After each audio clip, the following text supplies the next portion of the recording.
Coming up this week on the Digital Lifestyle Show 870, Richard and Gary here. We've got lots to catch up on. We talk about Sky's new streaming box and what that means for Sky services. Dish free. We'll be talking about new builds of Windows 11 and the 2022 update and why you may have problems with gaming on that.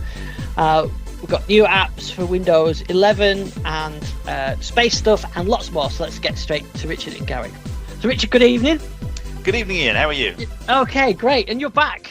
I'm back again. Yes, back briefly.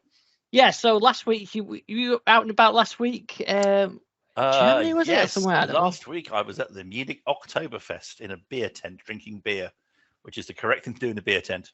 Oh, I thought you were going off on special assignment somewhere. I didn't realise you were just going drinking beer. That's fantastic. Exactly. That's all I was doing, drinking beer. No. Yeah. I think that the weeks before I'd obviously been at Cape Canaveral watching the NASA fail to launch its rocket. But I was at the beer fest last week.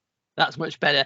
And for the NASA day, I really enjoyed that show. Actually, I was listening when I did the edit. But is it still on? Are you going to get a phone call saying get down here? It's on. No, it's not on at all now.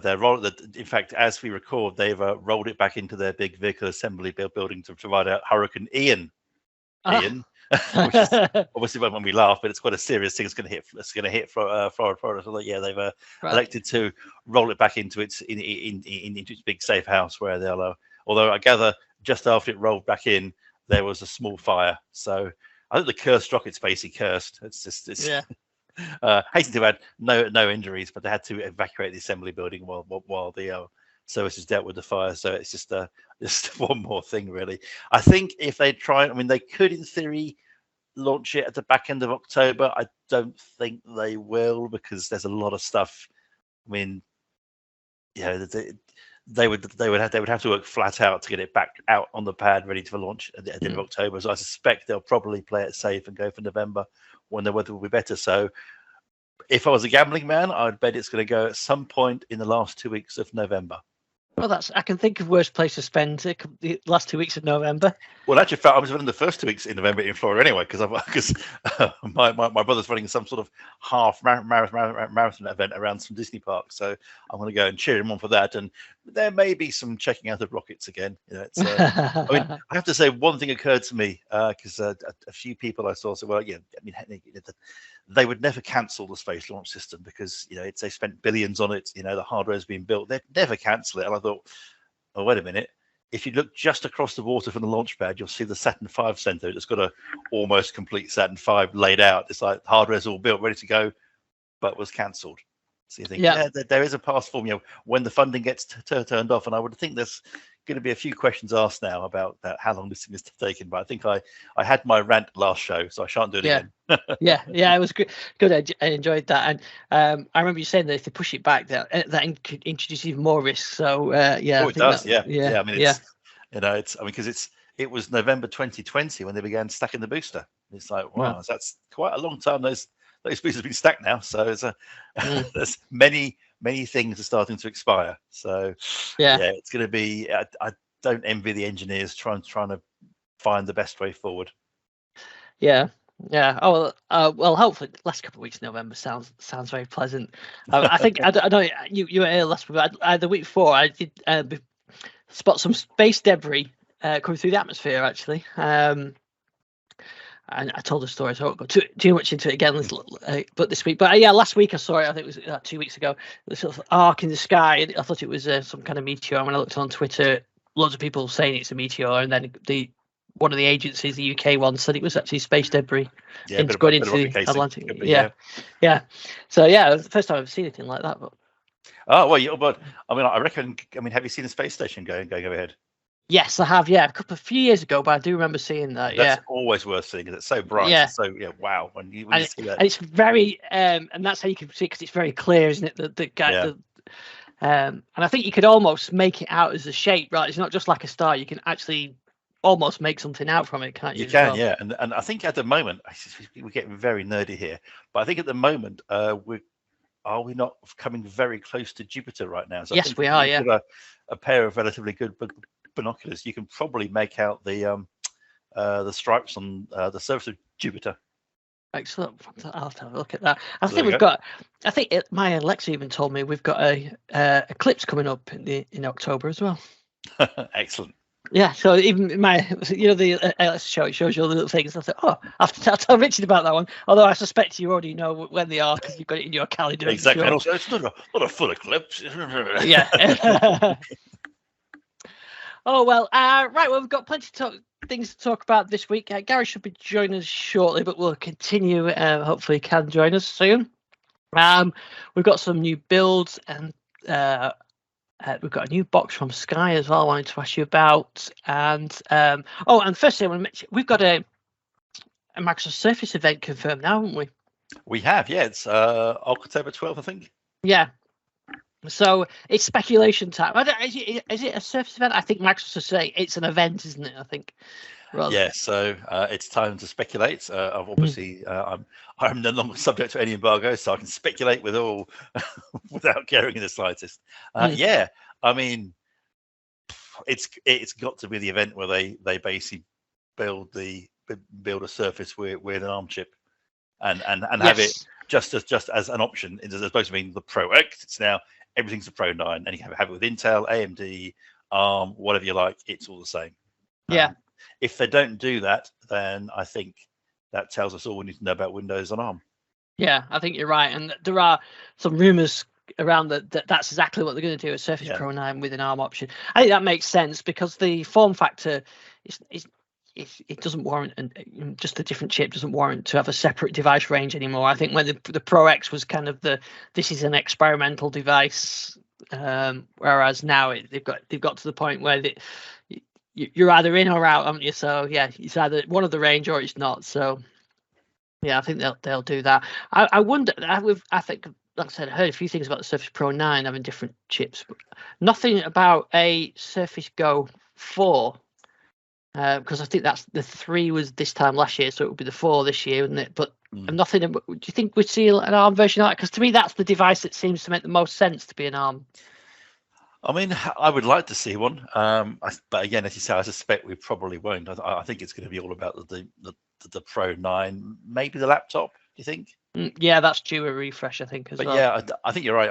I think the Go is definitely the one where you'd want to have that ARM chip because it makes perfect sense in a device that's that small and light.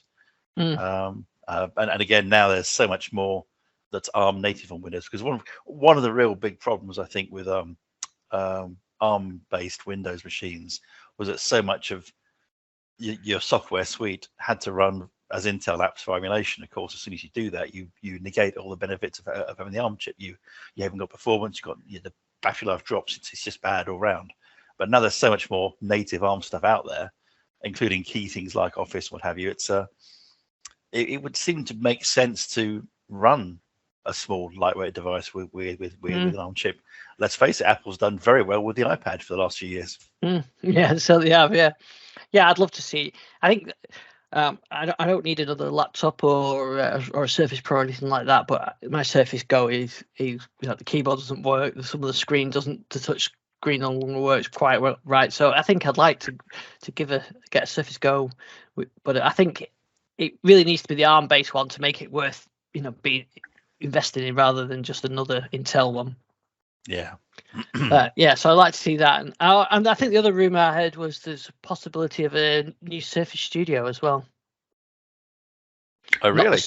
Not the Studio laptop that I'm on now. I haven't mentioned I've got one of those, but it's been a while.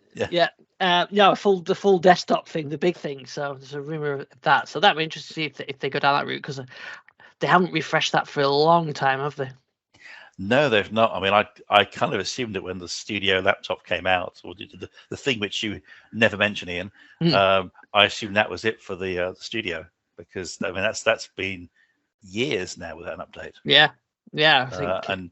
And also it kind of, the Studio design always made me think about the Surface Hub 2X, where they were going to have a modular CPU block. And I think that was one of the plans for the Studio at one point, was that CPU block, the stand it stands on, was going to be interchangeable, but it went quite a few years ago. So I assumed it was dead. So I'd be delighted if that happened. Or better still, they made that glorious screen standalone purchase item, because you know Yeah.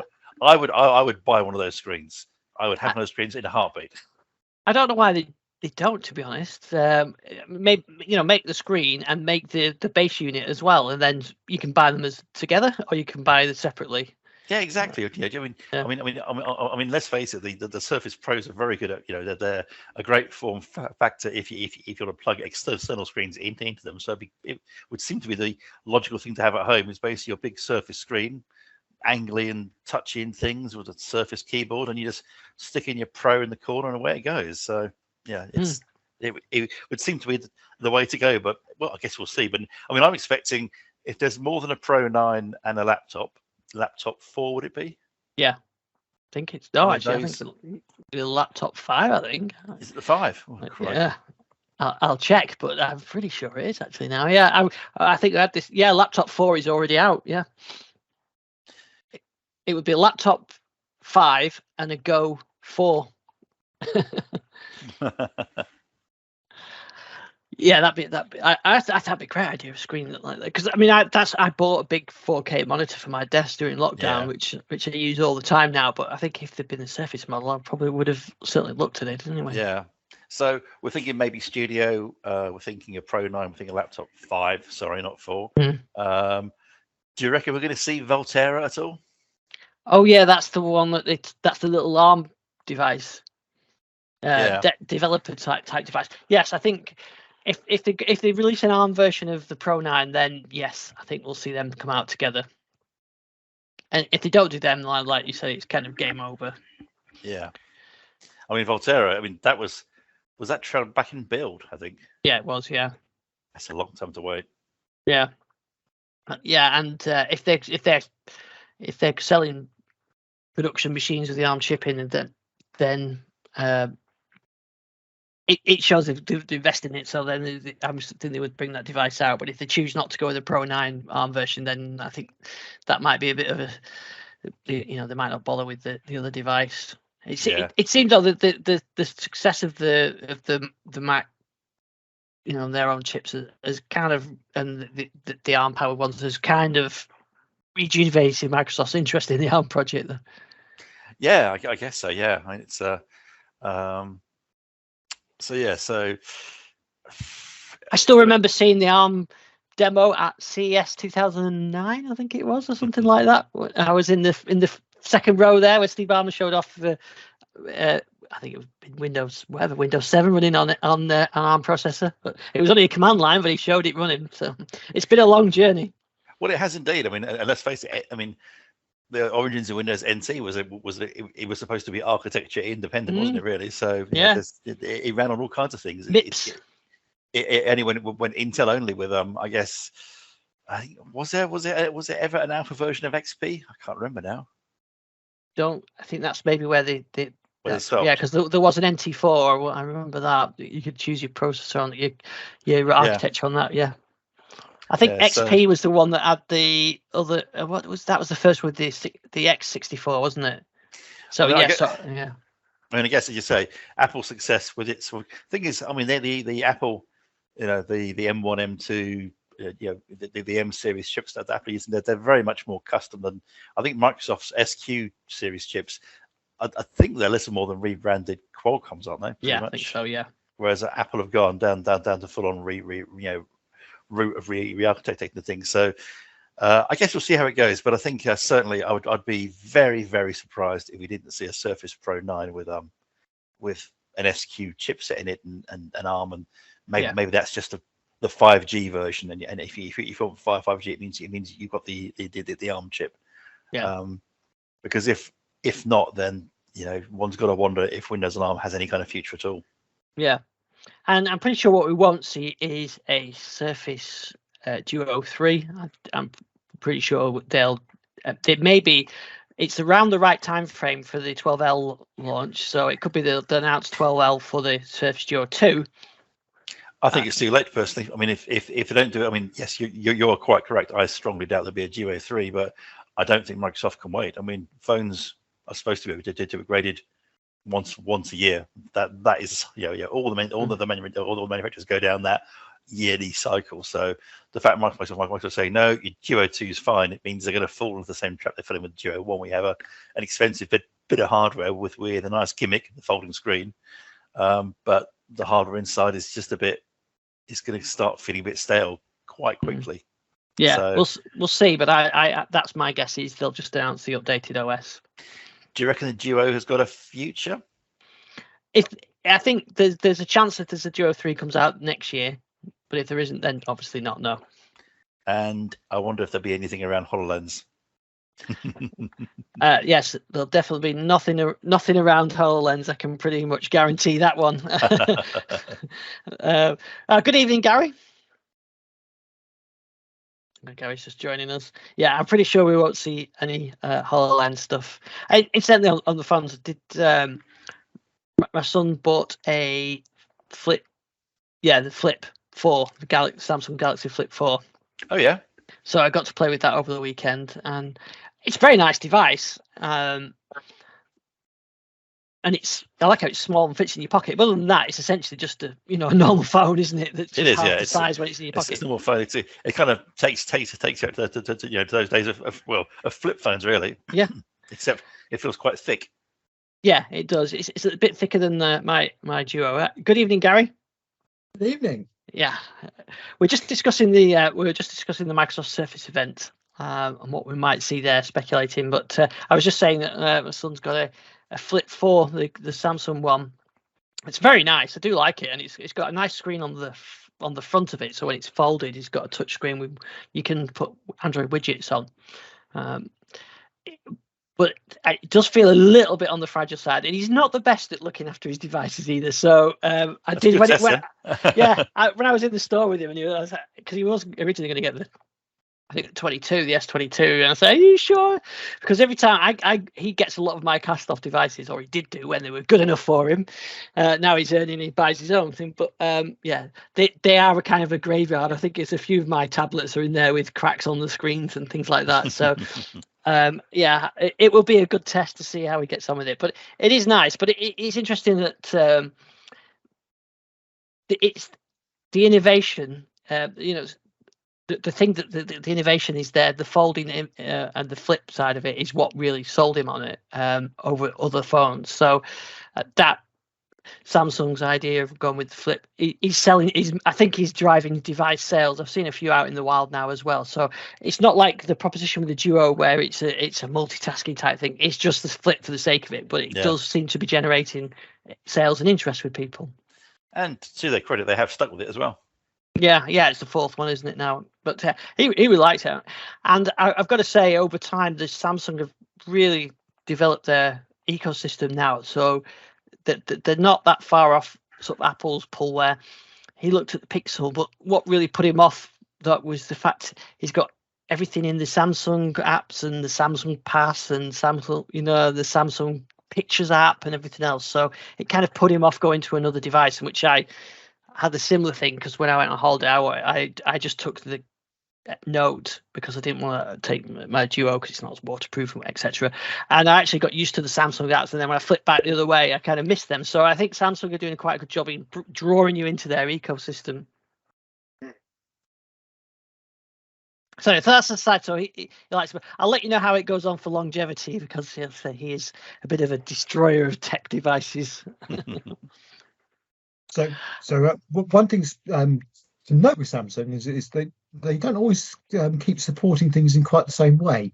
I don't know if you've seen the announcement about SmartThings. I mean, this has been planned for a while, but from October the 15th, they are starting to migrate the platform away from the old legacy SmartThings code. So there was a programming language called Groovy, which virtually all the hobbyists did to create drivers for various bits of pieces of technology. I've done it. My Lightwave controls, good stuff. It's all controlled using those Groovy calls. And there's lots of other ones. There's ones with pattern mirrors and all sorts of things. But basically, they're just going to stop working when they finish doing this migration. They're moving over to new programming language completely, and it's aimed far more at commercial operations than it is at the hobbyists. It's much more difficult for a hobbyist to actually write something in this new language. It's based on Lua, which is it's not an uncommon language, but it's the way they set it up. It's much more challenging. So they will migrate all Groovy DTH, which are the drivers, to Edge, which is their new technology drivers, where they are supported Edge drivers from the manufacturer.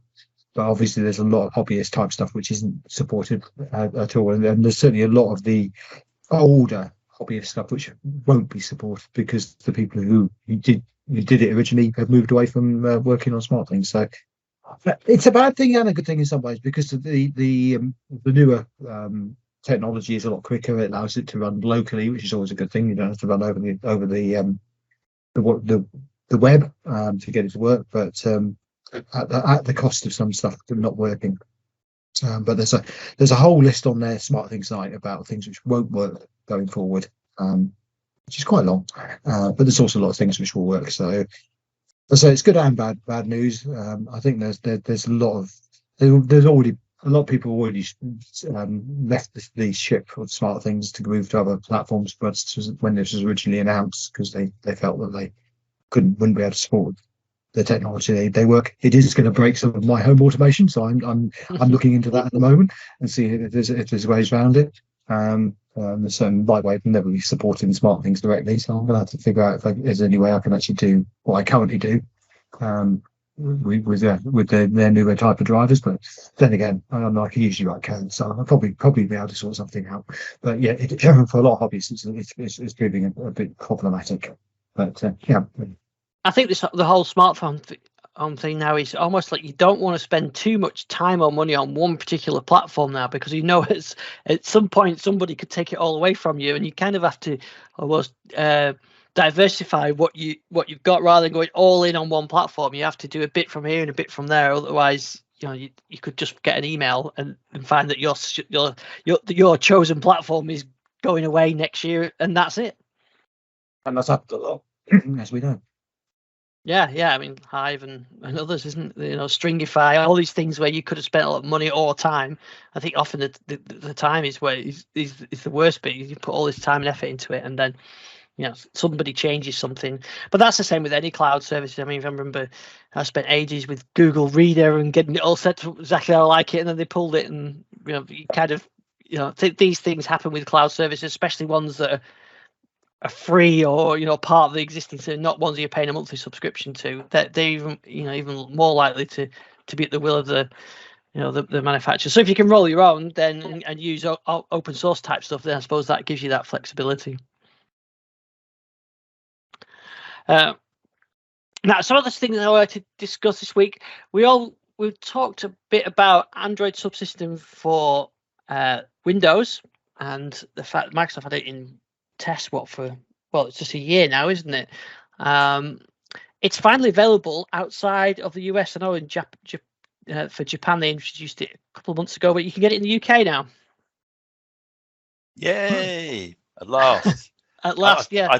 I don't know why it's taken so long. I presume there must be things to do with licensing, because I mean, technically there's been ways and means of making it work for quite some time. Yeah, but it's now UK, Canada, Germany, all kinds of places, isn't it? So it's available now. Yeah. So you can now run those Android apps on your Windows desktop. Although when I say Android apps, it's still only the Amazon store, isn't it? Yeah. So it is the Amazon store, and that's very limited. In fact, I'm just sharing the screen now, which is the Arlo camera, which isn't available in the Amazon store. But if you're willing to have a go yourself, I got this tool called TinyADB, and you can just get the APK and install it yourself. And you don't have to mess about with regions or anything like that, because you just install the App Store first. So yeah, see if I can list what's. I'll open the App Store, and you can see it's pretty disappointing when you go on there. Okay, so yeah, here it is. So this is the App Store. So to actually get this now, it's just great, pretty straightforward. You just go into the Microsoft Store, search for Amazon App Store, and then you install this. It installs the subsystem for Android in the background, and then you're presented with this, which this itself is an Android app. And you can see if I go into all apps and you can see there's a lot of games in here, and even if I go There's a lot of crap in there. You're looking at a lot of rubbish basically. I think if I go there's the all apps one, Peppa Pig, and maybe ones that like it says youtube.com, but I'm not really sure if that's actually released by YouTube. It's an official app. I'm not really sure. It's this kind of. It's the light of the Android of Android apps. You can never be sure, can you? No. So there's not a huge amount to get off the RCOWB. I think the only one I saw that looked anything, tuning radio is probably quite a good one. But these are all available through the websites as well, aren't they? So it's a limited use. I think we've discussed this before. But how useful is it? Oh, I can get the Barbie Fashionista app now, which is good. That's something I've been wanting for a while. But it works anyway. But like I said, you get the ADB bridge, and you can get the apps working. But again, I installed it today. I thought, great, right? What shall I install? And then this is the Arlo camera was probably the only one that I could really think of that I would use. And they have a website that's not bad really, so it's not really like so I think it's one of those. It's great technology and it works pretty well, apart from if you need any Google Play integration services. But I'm still not sure what the use case is for it. But maybe there's a smart home app that that it's handy to have, so something like that. But anyway, it's there now, so you can try it. There's no restrictions on region, and I think they need a lot more apps in there for it to worthwhile. And again, those apps are the same things that you would guess that you would see if you bought one of the Fire tablets, isn't it? That's why they're full of old kids games. Yeah, I mean, I'm a little curious from a technical standpoint. Gary, perhaps you might have the answer to this. It's been a few years now that the Windows subsystem for Android's been out. I mean, why do you think it's still limited to Amazon and they've not gone down the Play Store route? Licensing, basically. The Google Play Store costs money. Yeah. Amazon basically give their Play Store away, their store away for free. That's basically it. Yeah, because the Windows subsystem of Android itself, I think, is technically, it's one of those things that's incredibly neat from a technical standpoint. It's like, that's really impressive code there, how that's working. I'm just not sure the point. No. Yeah, I can see it from a dev point of view, because actually the idea of being able to run Android APKs you've written directly on the machine has a lot of merit, although the support in the development tools for that is not good at the moment. But yeah, it would be it certainly would make my life easier not having to run emulators. But yeah, as far as there's a few smart home things I think might be useful to be able to run. Like your Arlo camera, there's a few other things which are only specifically. The other thing which I think would be quite useful is things like my car app, which isn't actually in the Amazon store, but some other people's car apps are in the Amazon store. That would be useful. But yeah, Kindle, the Kindle for Android app is better than the Windows version at the moment. A few things like that, but the use case is limited at the moment. Yeah. Yeah, and like I said, it's great technology. It's just I don't have use for it. But anyway, you can give it a try now. It all works. There's if you don't want to mess about with ADB or whatever, you can just try the Amazon ones. You do need obviously you need an Amazon account to get those, but apart from that, there's no limitations. And I think all the builds of Windows, you don't need to be on Insider Build either. I'm not running Insider Build on this machine, so it works fine on any of the builds. Yeah, I'm just downloading it now on my non-Insider Build, so yeah, it works. We did get obviously it's Windows 11, isn't it? Yes, Windows 11 only. Yeah, we did get an Insider Build last week, but these aren't particularly exciting at the moment. We got the open with dialog box, and I think that was it really. Yes, they were a bit tedious. There was the release preview version. Yeah, it's there's not too much happening, but I guess all the excitement happened last week. Yes, we had the 2022 update. as it's called now, not 22H2, which makes sense. Apart from if you're trying to work out what version somebody's got installed, I suppose you still have to go and look in WinVer and look for 22H2 or whatever. But yeah, it's interestingly, it's been released. They said through Windows Update, but I know this is. I haven't mentioned it before. I've got a fairly recent Surface device, and I've not been offered that update yet, and none of my devices have been offered the update. Me neither, but then none of my devices actually meet the hardware requirements. So they're running Windows 11 21H2. Trying to remember the code, yeah. But yeah, none of them have been offered the release of 22H2 yet. So I guess they're being very cautious with it. Yeah. I would have thought something like the recent Surface devices would, but yeah, not yet. You can get it via you can do the Windows Upgrade Advisor tool, which will install it for you. What I did try this just to see what it does, and actually you've got to install the Windows Health. The Windows, is it called Health? It's called the Windows Health tool, isn't it? Something like that. What was it called? I forgot what it's called now. But anyway, you remember that tool where it told you whether you could get Windows 11? It's yes. that tool. Yeah. When you use the Upgrade Advisor, it insists on having that tool. Even though I did try this on the Surface Laptop Studio, so it's running Windows 11. It came with Windows 11, but it still made me install the Health tool to check before it would let me install 22H2, which seemed a bit weird. Health Checker. That's it. Yes. Yeah. So it still made me do that, even though I was already running Windows 11 on it. But I'm assuming that it's doing some checks before you can go that way. Whereas you go through Windows Update, he's already doing that check. So yeah, so I did that. I did actually install it all, test it, and then roll it back. So because I wanted to see it, wait till it actually gets released via Windows Update, so I know when it goes out via Update. But it worked fine. But it's funny how they're not just bashing this out to everybody. I think they learned lessons a few years ago with that one. But yeah, I really like the 22 update. It's worth having. It's just for the start menu fixes and bits and pieces like that. But and I think like you said, you mentioned release preview.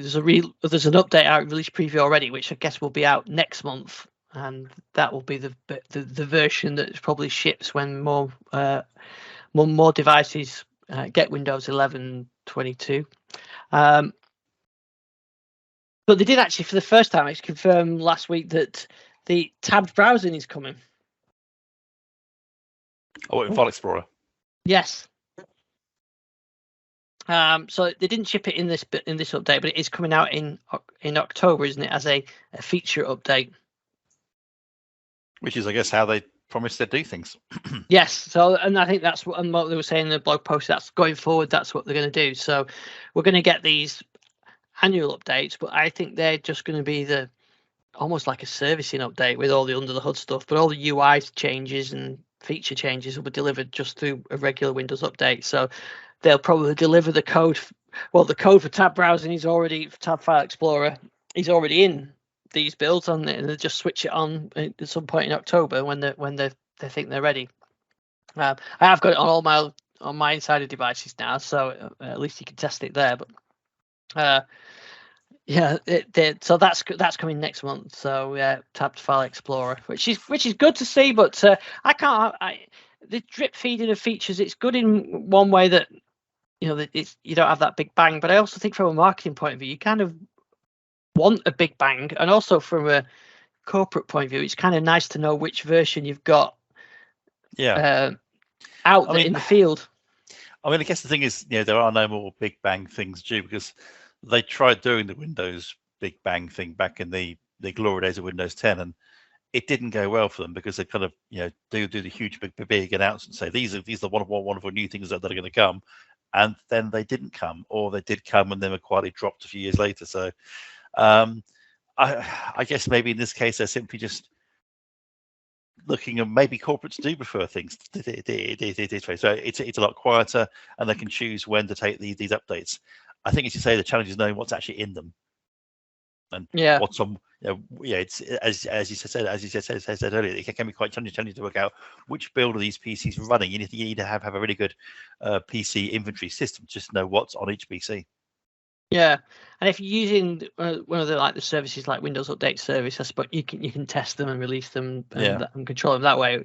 But even so, it's it can get a bit confusing, especially if you've got a mixture of devices and some are getting the updates, some aren't. It could get really confusing if you're not careful. So and there's some on Windows 10, some on Windows 11. Yeah. So it is getting.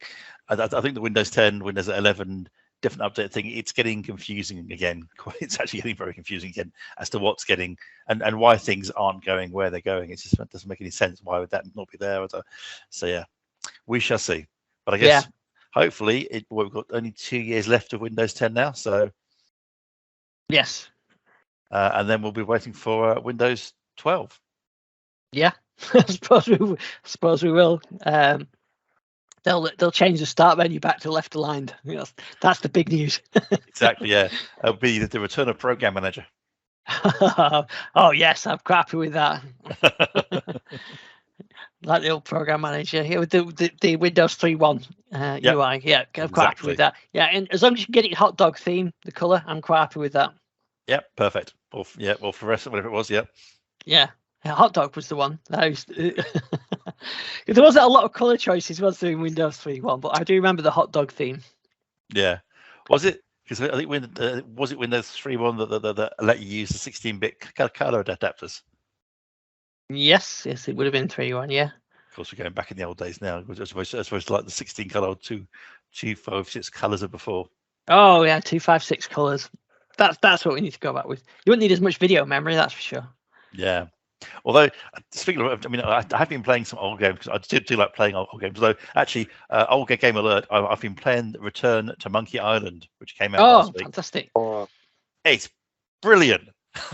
I love those games. I really enjoyed playing those games when they first came out. I mean, obviously, there's a lot of fan service, and in the game, there's a few slight nods where you can get the fan service achievement unlocked because there's a lot of fan service going on in the game. But it's great. It's exactly as I remember being. As I remember it. Just I can see how the graphic style may not appeal to everyone, but I think it's absolutely brilliant. And I think it's about £20 on Steam or something. So it's not hugely expensive. But I've really enjoyed it. So yes, a bit of a nostalgic flashback there. But but I can recommend the Return to Monkey Island. I do like that. I don't think it would run under Windows 3.1 though. I think I used to play it on the Amiga. I guess I think it would have been the Amiga at the time. Actually, some people I've noticed that some people said they're having issues playing games, haven't they, with 22H2? Yes, that's true. Yeah, there's been some problems with the NVIDIA driver? Yeah, so you need to make sure you get the latest NVIDIA drivers. It's not like it's been in test for about a year, though, is it, or anything like that? Well, I mean, I think the thing with Windows is I'm always amazed that it works at all because of all the different hardware that's out there and all the stuff that's going on in the hood. I just.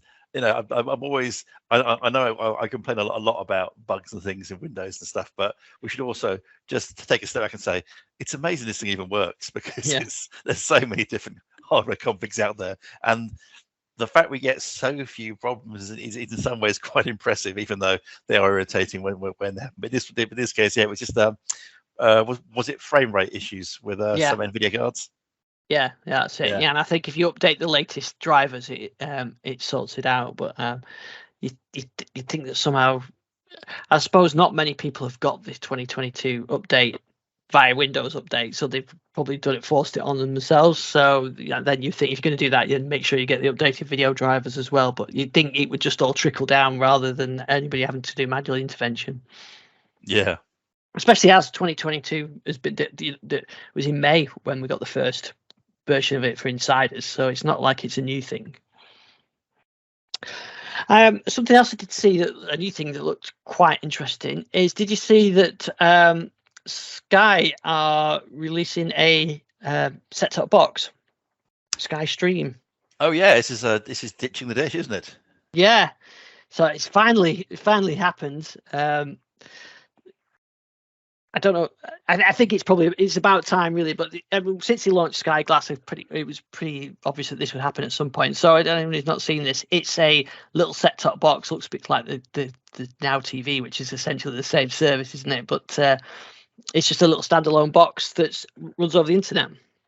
Yeah, This makes you wonder what the future is for Now TV. Yeah, well, I guess it's. I mean, because Sky is it's £29 a month for the base level, and then you add things on like movies and films and things. Yeah. Sorry, movies, sport, what have you. Yeah, I think it's just a different business model, like that, or a consumer paying model, isn't it? Now that's the only difference between the two now, really. But yeah, so there's no dish involved. But I have to ask. I mean, I haven't got a Sky subscription. What do you actually get for that £29 a month? And, well, you'll get all the terrestrial channels, won't you? So you can watch all the channels, the ITV, BBC, or you're going to get all those channels plus all the other channels. You get, the music channels and the other Sky, like Sky Max. I guess I'm wondering how is it better than, say, in the UK than Freeview?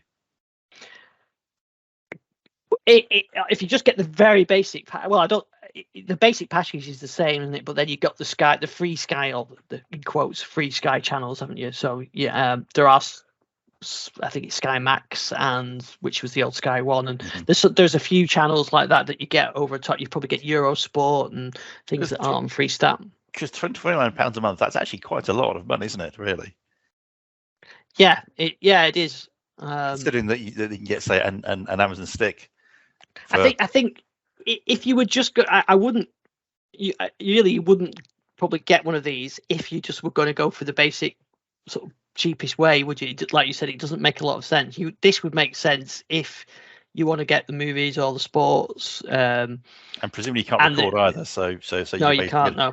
And if it's streaming, then presumably you're going to have to sit through the adverts that Sky insists on putting on, even though you're paying £29 a month. I'm not sure about that, because I find, because I've got the Sky box. Not that I'm being negative about Sky here. they seem to, they have on the downloads. There's quite often they don't include the adverts. Okay, that's interesting. Yeah, so there would be I can't think of the top of the program, but there was one I was watching on Sky. It was probably from Sky Atlantic or Sky Witness, one of the premium channels. Whereas there are adverts normally, and you fast forward and I've whizzed through them. And I was watching it the other day, and I think I downloaded it instead of recorded it. And I started to fast forward because it had the end, the idents at the end of the segment for the adverts. And I straight away pick up the remote to fast forward it, and it went straight back into the program. Okay. So so I don't know how that works. They do with the. I found it with some ITV shows as well, where if you download it through the Sky app, through Sky, but using ITV content, they skip the adverts as well. So I'm guessing it's what the advertisers have paid for. And do you get anything like it's on Netflix or Disney Plus in that £29 a month, or are there also extras too? Well, it doesn't say on here, but I know that I don't pay. I have Netflix through Sky, and I don't pay for it at the moment. Okay. But I'm guessing it depends on what contract you get. But I don't think there's much difference in the cost for doing it this way or with a dish. I'm just looking at the dish cost now, and I'm not seeing a colossal difference really. It seems quite expensive for what is basically a streaming box. Yeah, I think what will happen is you're paying for the Sky content rather than the satellite receiver, aren't you? And what will happen is at some point in the future, they'll charge you extra for the dish one, and they'll push this. The Sky Q box will go, or will be the premium one, and this will be the standard one. And you can't record like you mentioned, so I don't know how. But I guess streaming wise, if the streams let you skip adverts and things, and there's no need to record anyway because your library is all there, so that should be fine. The only thing I found was it's like when I was away the other week, the Formula One was on the Sunday, and I was away, so me and someone were going to watch it on Sunday evening, and we had to wait ages for them to upload it, to download it, so we could actually watch it, because I had the Sky Go up on my laptop, but we were waiting ages for whereas when I record it say the race starts at 2:00 and I get home at 3:00 and I can start watching it at 3:00. Whereas if you're waiting for Sky to upload it to make it available on demand, I think it was like 8 o'clock at night. So I don't know whether there's some contractual reasons or what the reason was. But anyway, so I had to wait. So still, the services aren't as good as the direct. And I know that on Sky, so probably on this, you can probably do that. This program's already started. Do you want to? Do you want to rewind? You watch from the start. Yeah. But if you've missed, let's say you've missed just 5 minutes after the end of the race and they've finished that broadcast, there's just all filler stuff until like they rerun it at 7 o'clock at night. So you lose a bit of that flexibility doing it that way. But this has got to be cheaper because they haven't got to put a dish in there, and I suppose eventually they don't have to have the dish will go in the way of the terrestrial aerial and be a legacy technology, won't it? And they won't have to maintain satellites. And I guess that's pretty expensive, all that infrastructure. More space junk. But yes, I might spot it. I might spot the Sky dishes, the Sky satellites coming down outside my window. No, I think they're quite high up. It's those Starlinks you got to watch out for. Yeah. So it's like you said, it does seem quite expensive, but I think the way it's got effectively going, you're not paying for the infrastructure, you're paying for the content. So you're paying for those premium channels that you get, and the sports and the movies and everything else. I mean, I just think it's I don't know. I mean, I'm sure I'm completely wrong here. It just seems like a dangerous game Sky's playing because they've created a device here which, they're asking £29 a month for it, and it connects via the internet. I'm not sure how much benefit people get out of that they wouldn't get out with, say, a Fire Stick, because they're going to get their Prime subscription, so they'll have access to all the Prime stuff, and also their packages being delivered next day. So I think it's a £29 a month seems like quite a lot of money for what is, looking at it, a relatively limited service.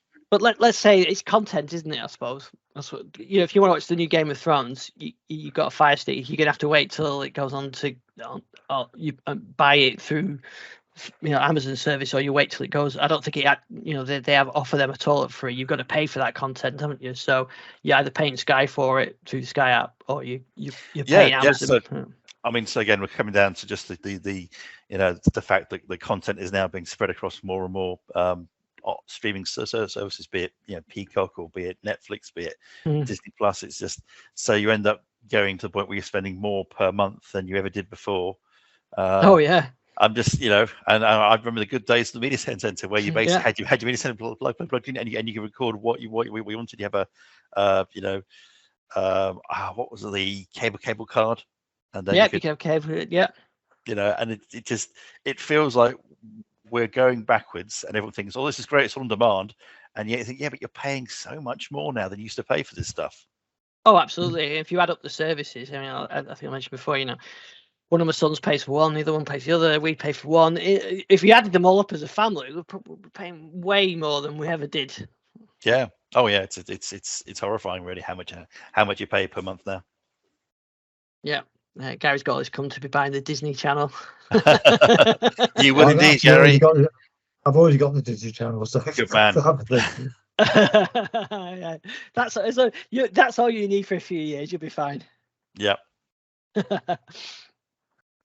Was there any other stories that you wanted to go to before we finish? No, I'm good.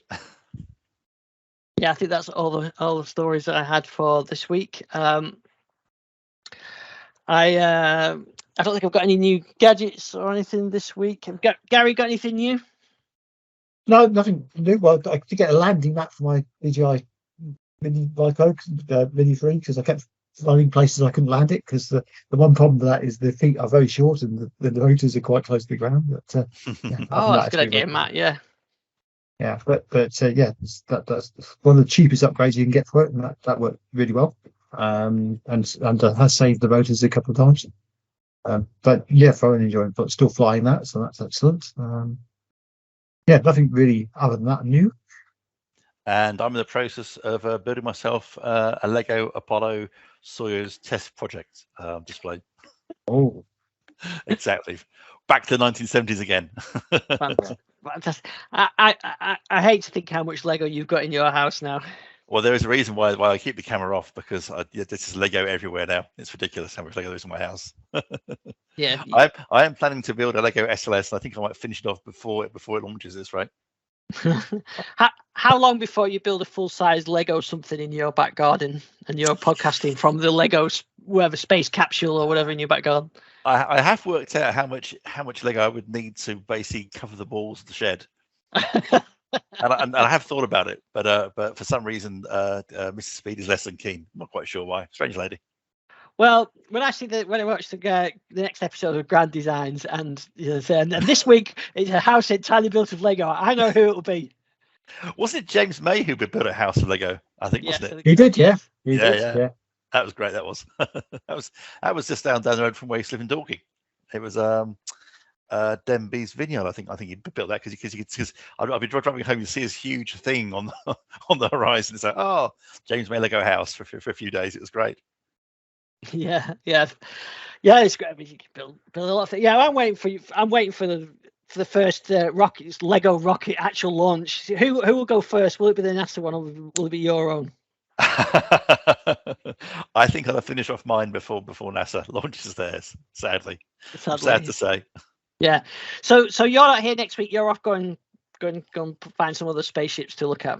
I will be in Los Angeles next week, so nothing for me, I'm afraid. Yeah, you'll go finding something to some space things to look at. So where can we find you? Twitter @Richard_Speed. Excellent. And Gary, where can we find you? You can find me on Twitter @Garry WMA. And lots of drone footage on your YouTube channel now, I guess. Well, getting there. I've just refilmed my title sequence using the drone, which is quite interesting, using the follow me mode to follow the car. So that was quite interesting. Yeah, I was actually watching the new Grand Tour, isn't it? What's Top Gear Grand Tour on Amazon, and there's a lot of drone footage in that. So I was thinking, and also a very impressive crash at the start. Yes, there was. Yeah, that was pretty good. So, I quite enjoyed this last one. Some of the others seem the previous one is very contrived. This one feels it's still contrived, but a little bit more like the old Top Gear style. It was a bit more familiar. I thought that while watching it too. Yeah, I mean, there were some bits of it that I thought, yeah, okay, it's a bit silly. It's all silly, no, but too silly. But I think certainly it did feel like they'd gone back. Maybe it's because they've been released from pandemic lockdown, and I'm not quite sure. Because certainly the last one they did was that Carnage à Trois. Yeah, which was, I have to say, not really very good at all. To be honest, it was all right, but fine. Whereas this one, it did seem much more of the old type. Yeah. They've got it. It was, I quite enjoyed it, and so the camera work is excellent. It always has been, but it was particularly good on this one. Probably using Gary's drone. Yes, probably. I did see one of them in Curry's actually. And I said, "Oh, look at that!" I said, "Gary's got one of them." They are very popular. It's a great. It's a very. It's the sort of thing you'd have paid as a professional lots of money for, and been 4 tons of weight to actually get that sort of camera quality a few years ago. So it's amazing what you can do as a consumer drone these days, especially with the software. But did I mention the fact that they've upgraded the software so you can actually take full 3D images? Yeah, I think I made that's really impressive. Yeah, so you can actually use it like a 3D camera, but because it just basically spins round and creates a proper 3D panorama, and it's down to the fact that it can do the vertical lens shots. So it's got the sort of Instagram, TikTok mode where it films in portrait. But because of that, it can rotate the lens in a different direction. And just with software, they made it do proper 3D disappearing drone type shots, which is very clever. Yeah, that's brilliant. Right, well, we'll look out for that on your YouTube channel then. I'm @IceDixon on Twitter, and we'll see you next week. Take care. Cheers.